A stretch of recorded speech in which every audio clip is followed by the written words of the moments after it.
¿Qué tal, amigas, amigos? ¿Cómo están? Es un placer saludarles y darles la bienvenida, como cada jornada, a Proeconomía y Finanzas. Hoy tenemos realmente un programa bastante cargado. Arrancamos con todo esta semana, con muchas informaciones. Vamos a hacer un repaso. Ustedes se acuerdan que la semana pasada, el viernes, ya en horario vespertino, se realizaba una reunión en Burubisharoga en donde fueron convocados varios actores de diferentes ámbitos, de diferentes rubros, para empezar ya a conversar sobre cuestiones energéticas. Es un tema que está generando ya, no preocupación, pero sí ya una suerte de alerta, porque como es de público conocimiento, hasta el 2030 las represas hidroeléctricas de Itaipú y Yacyretá podrán suministrar con la potencia que estamos teniendo actualmente y luego tendrá que ir disminuyendo. Hay que tener un plan B para poder de esa manera paliar los requerimientos y las necesidades de la ciudadanía y por supuesto también de las empresas para que el país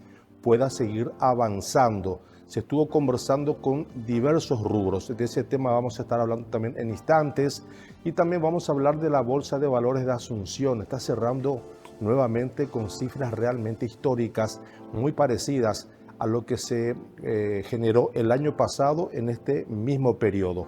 Vamos a estar conversando con el presidente de la Bolsa de Valores de Asunción, el señor Pablo Lu, en instantes. Pero arrancamos ya el programa con un repaso de los hechos más resaltantes que fueron registrándose en las últimas horas, tanto a nivel local como internacional, en el mundo de las economías y las finanzas. Y vamos a arrancar con este tema que decíamos al arrancar el programa. El Ejecutivo ya pone una consulta pública con respecto a la reforma energética. El Poder Ejecutivo puso a consulta pública dos proyectos de leyes para modernizar el sistema energético. La iniciativa busca ordenar reglas, acelerar inversiones y ampliar la capacidad de oferta para los próximos años. El impacto económico para nuestro país. Esto puede mejorar la seguridad energética y habilitar nuevos proyectos productivos. Pasamos a otro tema. Farmacéuticas negocian cobro de 400 millones de dólares. Unas 43 proveedoras del sector de salud aguardan definiciones para avanzar en el cobro de deudas del Estado. El monto en negociación rondan los 400 millones de dólares y refleja tensiones de caja en el sector público. ¿Cuál es el impacto económico para Paraguay? Esto aliviaría la cadena de pagos, pero expone presión sobre las finanzas públicas. Otro tema que también fue resaltante en las últimas horas, y estamos hablando de Rediex, que apunta a 1.200 millones de dólares. La agencia proyecta nuevas inversiones y un mayor impulso exportador. El foco está en diversificar mercados y atraer proyectos con mayor valor agregado. El impacto económico para nuestro país, más inversión y divisas pueden sostener el empleo formal y las actividades. Vamos a otra información y vamos a hablar ahora de Forward. Destaca auge de contratos Forward ante el dólar. El valor negociado en contratos Forward creció 22,8% según datos del mercado. Las coberturas cambiarias ganan espacio en un contexto de mayor volatilidad externa. El impacto económico para nuestro país mejora la gestión del riesgo cambiario y la previsibilidad financiera. Vamos al plano internacional y vamos a hablar de esto que está relacionado al mundo del petróleo, y Estados Unidos prevé tensión petrolera hasta el 2027. Las proyecciones apuntan a interrupciones prolongadas en el suministro del crudo por la guerra con Irán. El escenario mantiene sensibilidad al petróleo y a la inflación global. El impacto económico que todo esto tiene para Paraguay, combustibles y fletes más caros, pueden presionar costos e inflación local. De esta manera teníamos las informaciones tanto a nivel nacional como a nivel internacional de los hechos más relevantes registrados en las últimas horas en el mundo de la economía y las finanzas. Vamos a saludar, ya pasando a otro tema, al señor don Pablo Lu. Don Pablo, ¿cómo está? Gracias por venir. Muy buenos días, Blas. Muchas gracias por la invitación y por tenerme aquí. Siempre es muy amable de aceptar las invitaciones cuando le cursamos para hablar un poco acerca de la Bolsa de Valores de Asunción.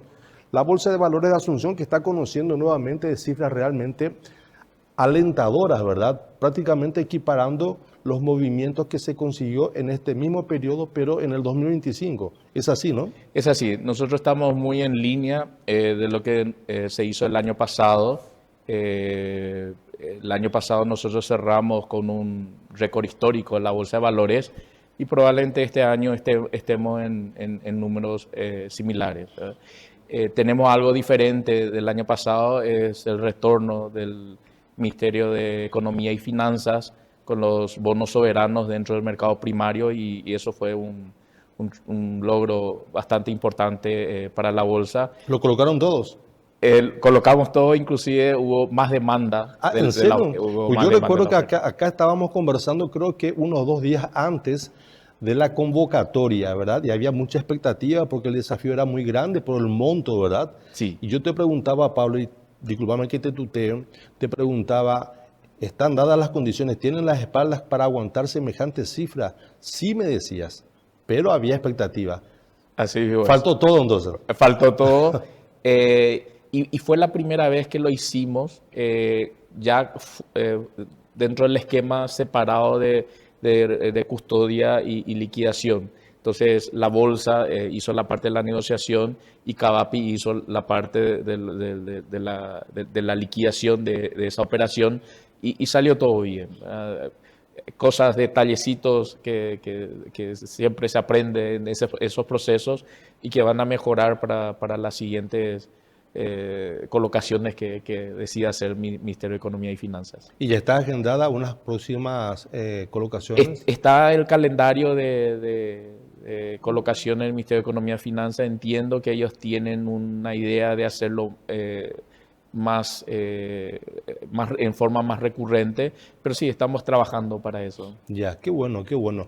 Ahora, estamos hablando de cuántos millones de movimientos en lo que va del año. Nosotros ahora estamos, lo que cerramos, no tengo ahora en mente el número exacto, pero nosotros estamos muy 1% por arriba de lo que habíamos hecho el año pasado, Acá así me que pasaron, acá me pasaron sí, 33,6 billones de guaraníes, ¿puede ser? sí puede ser, puede ser. Terrible, No es terrible, es bueno, terriblemente bueno. terriblemente bueno, sí. Qué bueno, porque arrancamos, yo ya me siento ya como parte de la Bolsa de Valores, arrancamos, yo estoy diciendo, arrancaron el año con algunos tropiezos, ¿verdad? Pero Sí, supieron recuperarse y ahora están ya equiparando lo que fue el año pasado. sí. En realidad yo no miro como un tropiezo, sino nosotros tuvimos 2 años bastante buenos y la economía paraguaya es pequeña y la gente todavía está conociendo el mercado de valores, la existencia de una bolsa de valores de Paraguay.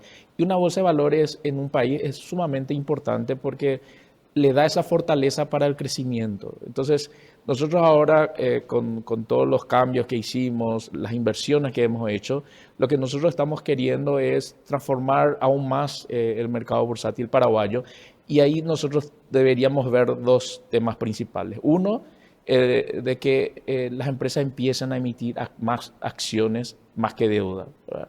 Porque en la acción en realidad es donde está la democratización de la economía, porque el que emite no toma deuda, toma capital, toma confianza Claro. del público, toma su dinero para hacer inversiones.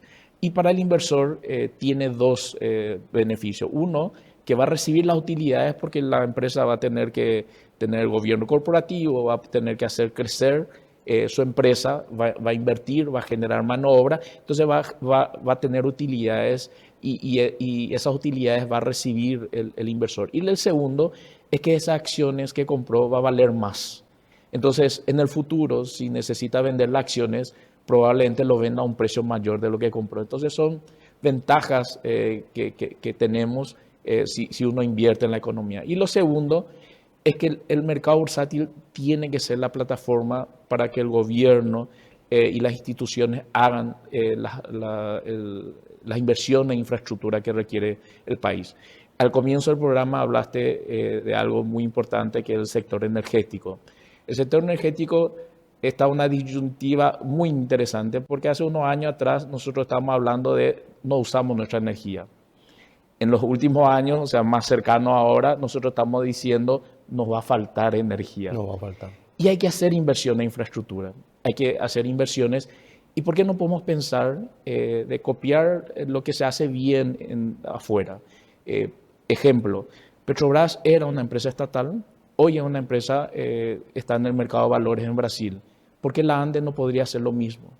Abrir el capital de la ANDE para que nosotros como ciudadanos paraguayos podamos comprar acciones de la ANDE y aportar nuestro dinero, hacer una inversión en acciones de la ANDE y que eso pueda capitalizar esta empresa que hoy es estatal y hacer las inversiones necesarias. Y nosotros ciudadanos ser dueños reales, somos dueños, pero dueños con derechos de parte de esas utilidades de la empresa. La pregunta es, ¿la ANDE querría ceder parte de sus acciones? Y son temas que hay que conversar, porque... ¿Nunca lo plantearon, Pablo? Y estamos hablando, siempre estas cosas hay que plantearlo, porque lo que es innegable es que la ANDE requiere de recursos económicos, Sí. Eso es innegable. Pero el Estado tiene tantas necesidades, es grande, pero tiene muchísimas necesidades. Entonces, ¿dónde yo pongo el dinero para hacer las inversiones? Son, si no recuerdo mal, la cifra que están requiriendo es algo en torno a 15.000 millones de dólares. La ANDE. Entonces, hay que pensar, nosotros cuando hablamos de grado de inversión, hablamos de que estamos haciendo bien las cosas, pero todavía no llegan los fondos internacionales, porque en realidad el país no tiene emisiones relevantes como para que un fondo de Emiratos Árabes Unidos o cualquiera de estos países que tienen dinero como para invertir diga, vayamos a Paraguay a comprar acciones de la ANDE. Pero ¿qué pasa, don Pablo? Y con esto luego vamos a la pausa. Es cierto, todavía no están llegando las inversiones de afuera a Paraguay. Pero ¿para qué queremos que lleguen las inversiones si todavía nosotros no estamos en condiciones de ofrecerle infraestructura como la gente? Y ahí voy a lo que estás diciendo.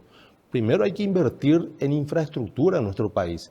Camino de todo tiempo, ruta de todo tiempo, transporte público como la gente. Hace poco, el fin de semana, tuvimos una tragedia en Pedroso donde toda una familia falleció como consecuencia de una mala organización, de un semáforo mal colocado en un lugar donde no tendría que existir un semáforo. O sea, ese tipo de inconvenientes que parecen tan pequeños, pero a los ojos de un inversionista extranjero, por supuesto que va a generar mucha impresión. Y entonces, hay que invertir en Paraguay, pero no tenemos recursos para invertir porque estamos todos muy justos. Sí. No, y ahí es siempre la pregunta, ¿es el huevo, la gallina o el gallo? El gallo. Entonces, hay inversiones que hay que hacer, hay problemas que hay que solucionar. ¿Tenemos problemas? Sí tenemos, pero nosotros tenemos, mientras no encaremos el problema y busquemos la solución, no lo vamos a solucionar. Entonces, tenemos que empezar a hablar de estos temas. ¿Y ustedes están en condiciones de ser parte de la solución? Nosotros somos parte de la solución porque el mercado bursátil es donde uno puede conseguir los recursos para hacer lo que es necesario. Una reforma del sistema de seguridad social, que esos fondos jubilatorios puedan utilizarse para hacer realmente las transformaciones que requiere el país. Hoy, lamentablemente, los fondos jubilatorios se colocan en bancos, en CDAs, pero ese dinero podría ser utilizado realmente para hacer un desarrollo del país, para hacer crecer la economía. Esas son cosas que nosotros tenemos que sentarnos a hablar y ver qué es lo que podemos hacer realmente pensando como patriotas de cómo hacer el desarrollo del país. Sí, armemos una mesa imaginaria y que se sienten en esta mesa todos los actores de esto que vos estás mencionando, Pablo. ¿Quiénes tendrían que estar sentados?